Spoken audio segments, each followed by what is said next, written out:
Hello everyone and welcome to another installment of the Coin Dictionary. I'm Woohoo and today I've got for you this 1931 Australian penny to talk about. We'll go over the history, the value, the basics, and any other pertinent information about this coin. So let's get started. On the obverse we see the crowned and draped bust of King George V, wearing the imperial crown and the ermine robe of state, the collar of the most noble order of the Garter, and the badge of the most honorable order of the Bath. We have Latin text around the portrait that says George V, by the grace of God, King of all the Britons, Defender of the Faith, and Emperor of India. If we turn this over to the other side, we see a rather simple design, Commonwealth of Australia in the outer ring, as well as 1931, the date of mintage, 1 penny, the denomination enclosed within the inner circle. This entire coin was designed by Edgar Bertram McKennell. They are bronze in composition. They weigh 9.45 grams, 30.8 millimeters in diameter, 1.8 millimeters thick with a smooth edge, as you can see right there. Now, 1931 is one of the better dates of this date run. 494,000 were minted for circulation at the Melbourne Mint.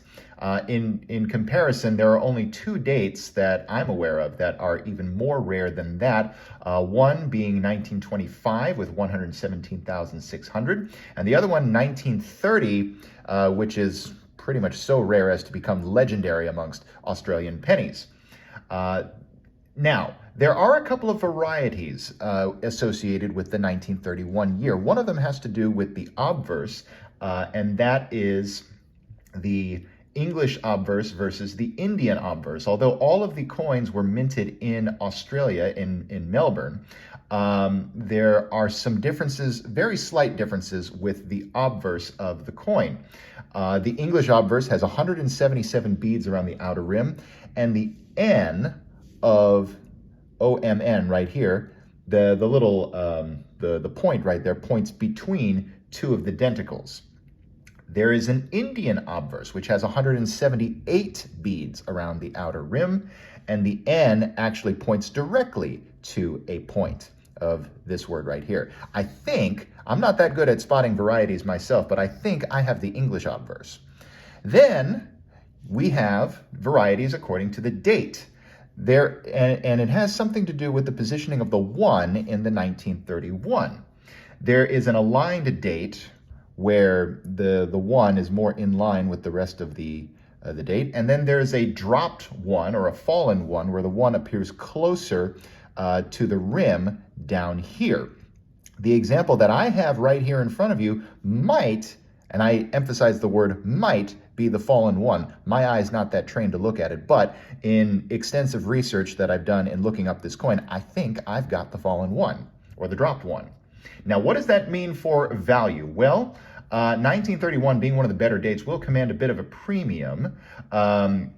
That being said, on eBay, these things vary wildly in price. I see a couple of sold examples going for just $2 despite its rarity, but on average, I do see it going for somewhere in the neighborhood of $8 to about $26 US, that is, and of course before any shipping costs are taken into account. There are a few listings that go above that and a few listings, of course, that go below that, but on average, that is what I am seeing.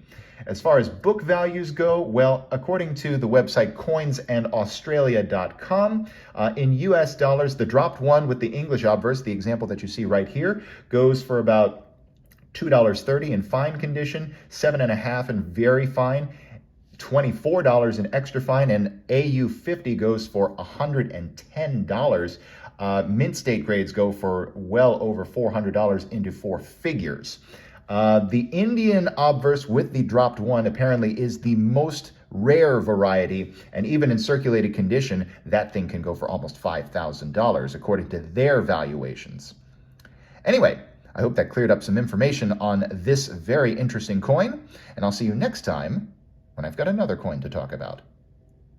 I'll see you soon. Thanks for watching the video. My name's Christian and I own The Coin Dictionary, and I'd also encourage you to visit us at our website, thecoindictionary.com, and on Instagram at thecoindictionary.